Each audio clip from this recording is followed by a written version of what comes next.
সত্য সত্য বুলি সকলোৱে কয়, জগতত সত্যৰ সদায়ে জয়। অসত্যৰ পৰিণাম নিজ জ্ঞানে পায়, সৰ্বশেষত নিজে জানি সত্যকে ধ্যায়। নমস্কাৰ, কৃষ্ণ। সকলোকে ফ্ৰম জ্ঞানদীপ ইউটিউব চেনেললৈ স্বাগতম জনাইছোঁ। আজি কেইটামান কথা লৈ এই ভিডিঅ'টো প্ৰস্তুত কৰিব আগবাঢ়িলোঁ। আৰু সকলোৱে জানে যে মই তৰুণ বিদ্যাৰ্থী সমাজৰ সভাপতি পদৰ দায়িত্বত আছিলোঁ।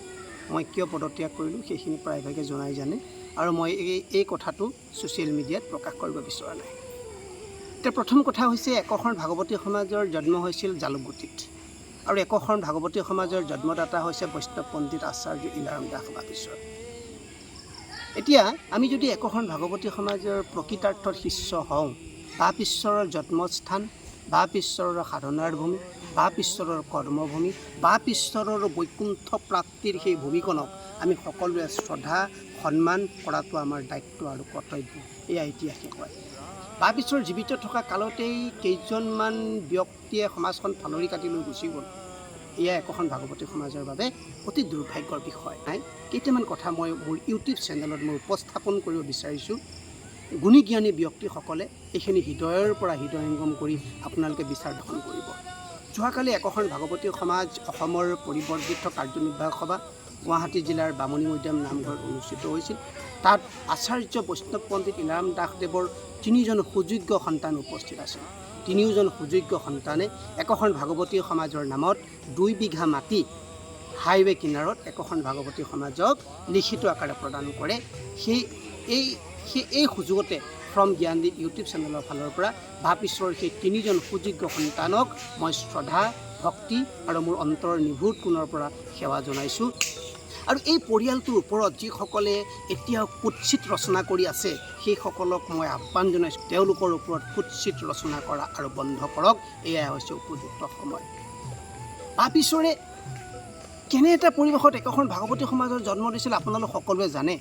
চাকৰি ত্যাগ কৰিছিল, MLA পদ ত্যাগ কৰি জীৱন যৌৱন সকলো ত্যাগ কৰিছিল, ঘৰ সংসাৰ ত্যাগ কৰিছিল। যিটো সময় নেকি বাপেশ্বৰে অসমৰ ইমূৰৰ পৰা সিমূৰলৈকে ধৰ্ম প্ৰচাৰ কৰি থাকে, সেইটো সময়ত যদি বাপেশ্বৰৰ পত্নীয়ে যদি সহযোগ নকৰাহেঁতেন, বাপেশ্বৰৰ সুযোগ্য সন্তানসকলে যদি সহযোগ নকৰাহেঁতেন, বাপেশ্বৰ একশৰণ ভাগৱতী সমাজৰ নিচিনা বৃহৎ অনুষ্ঠানৰ আজি জন্ম দিব নোৱাৰিলেহেঁতেন। এতিয়া আমিয়ে কেতিয়াবা উপলব্ধি কৰোঁ, আমি যেতিয়া সৰু হৈ থাকোঁ, আমাৰ দেউতাই যেতিয়া এসপ্তাহ দুসপ্তাহৰ কাৰণে যেতিয়া কোৱাৰ্টাৰত থাকে, আমি যেতিয়া মাৰ লগত অকলে থাকিবলগীয়া হয়, পিতৃৰ অভাৱ আমি অন্তৰৰ পৰা উপলব্ধি কৰিছোঁ। যদি আমি ভাগৱতী সমাজৰ শিষ্য হওঁ, ইলাৰাম দাস বাপেশ্বৰক যদি গুৰু বুলি শ্ৰদ্ধা কৰোঁ, উপদেশী গুৰু বুলি মানো, তেনেহ'লে আমি জালুকগুটি থানখনক মানিব লাগিব। জালুকগুটি থানখনক বাদ দি যিসকলে ভাবিছে একশৰণ ভাগৱতী সমাজক এটা নতুন ৰূপ দিব বুলি, এয়া পৰ্বতত কাছই কণী পৰাৰ বিধৰ কথা তেওঁলোকে ভাবিছে। আৰু মই সমালোচনা কৰিব বিচৰা নাই, কোনোবাই এই কথাখিনি ক'লে যদি বেয়াও পায়, তাত বেয়া পাওঁ।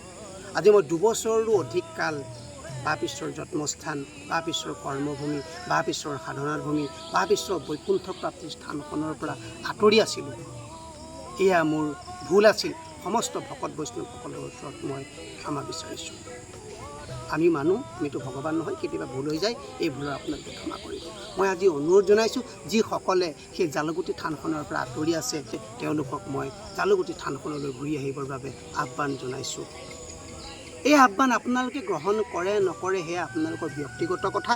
কিন্তু আমি যদি যুক্তি সহকাৰে যদি চাওঁ, শংকৰদেৱক যদি আমি গুৰু বুলি মানো, আমি তেনেহ'লে বৰদোৱাকো মানিব লাগিব। শংকৰদেৱক যদি আমি গুৰু বুলি মানো, তেনেহ'লে শংকৰদেৱৰ সেই আইগৰাকীকো আমি শ্ৰদ্ধা কৰিব লাগিব। শংকৰদেৱক যদি আমি গুৰু বুলি যদি আমি মানো, শংকৰদেৱৰ সেই পৰিয়ালবৰ্গকো আমি শ্ৰদ্ধা সন্মান আৰু সেৱা জনোৱাটো এই আমাৰ দায়িত্ব আৰু কৰ্তব্য। কৃষ্ণক মানিলে বৈকুণ্ঠক মানিব লাগিব। আপোনালোকে চাওক, হজৰত মহম্মদৰ জন্মস্থান হৈছে মক্কাত। আজি মুছলমানসকলে হাজাৰ হাজাৰ লাখ লাখ টকা খৰচ কৰি সেই হজৰত মহম্মদৰ জন্মস্থান মক্কালৈ যায়। কিয় যায়? কাৰণ তাত তেওঁলোকৰ গুৰুৰ জন্মস্থান। ঠিক তেনেকৈ আচাৰ্য ইলাৰাম দাস বাপেশ্বৰক যদি আমি গুৰু বুলি মানো, একশৰণ ভাগৱতী সমাজৰ প্ৰতিষ্ঠাপক আচাৰ্য বুলি যদি শ্ৰদ্ধা সন্মান কৰোঁ, আমি সেই জালুকগুটি থানখনলৈ যাব লাগিব, জালুকগুটি থানখনক মানিব লাগিব। তেওঁ গুৰুৰ পৰিয়ালবৰ্গকো শ্ৰদ্ধা সন্মান জনোৱাটো এয়া আমাক ইতিহাসে কয়, এয়া ধৰ্মীয় গুৰুসকলৰ বাণীসমূহে কয়, এয়া আমাক ভাৰতবৰ্ষৰ ধৰ্ম দৰ্শনসমূহে কয়। কয়। যোৱাকালি বা বিশ্বৰ তিনিজন সুযোগ্য পুত্ৰই যি মহৎ কাম কৰিলে, সেই মহৎ কামৰ বাবে ফ্ৰম জ্ঞানদীপ ইউটিউব চেনেলৰ পৰা তেওঁলোকৰ পৰিয়ালবৰ্গক মই ধন্যবাদ জনাইছোঁ। ৰাতিপুৱা যেনেকৈ সূৰ্যই সমগ্ৰ পৃথিৱীক পোহৰাই তোলে, ঠিক তেনেকৈ তেওঁলোকৰ প্ৰতিটো দিন পল অনুপল সুখ শান্তি আৰু আনন্দৰ সফৰাৰে উপচি পৰে। তাৰেই মই ভগৱানৰ ওচৰত প্ৰাৰ্থনা কৰিলোঁ, প্ৰভুসকল মোৰ কোনো স্বাৰ্থ নাই, না মই অধ্যক্ষ হ'ম, না মই প্ৰধান সচিব হ'ম, না মই সম্পাদক হ'ম, না মই সভাপতি হ'ম, না মই গুৰু আসন প্ৰতিষ্ঠা, এইবোৰ কোনো মোৰ হেৰি নাই। একোখন ভাগৱতী সমাজৰ ভেটি যদি শক্তিশালী কৰিব বিচাৰোঁ, আমি জালুকগুটি থানখনৰ পৰাই কৰিব লাগিব।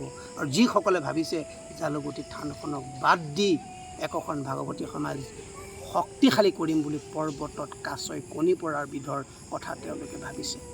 আহক আমি সকলোৱে জালুকগুটিত উপস্থিত হৈ একোখন ভাগৱতী সমাজৰ ভেটি শক্তিশালী কৰি বাপ ঈশ্বৰৰ সেই আদৰ্শসমূহ, বাপ ঈশ্বৰে যিটো লক্ষ্য লৈ একোখন ভাগৱতী সমাজৰ জন্ম দিছিল, আমি সেই লক্ষ্যসমূহ আগুৱাই লৈ যাওঁ। শেষত বাপ ঈশ্বৰৰ শ্ৰীচৰণত, বাপ ঈশ্বৰৰ পদপংকজত মোৰ শিৰ থৈছোঁ।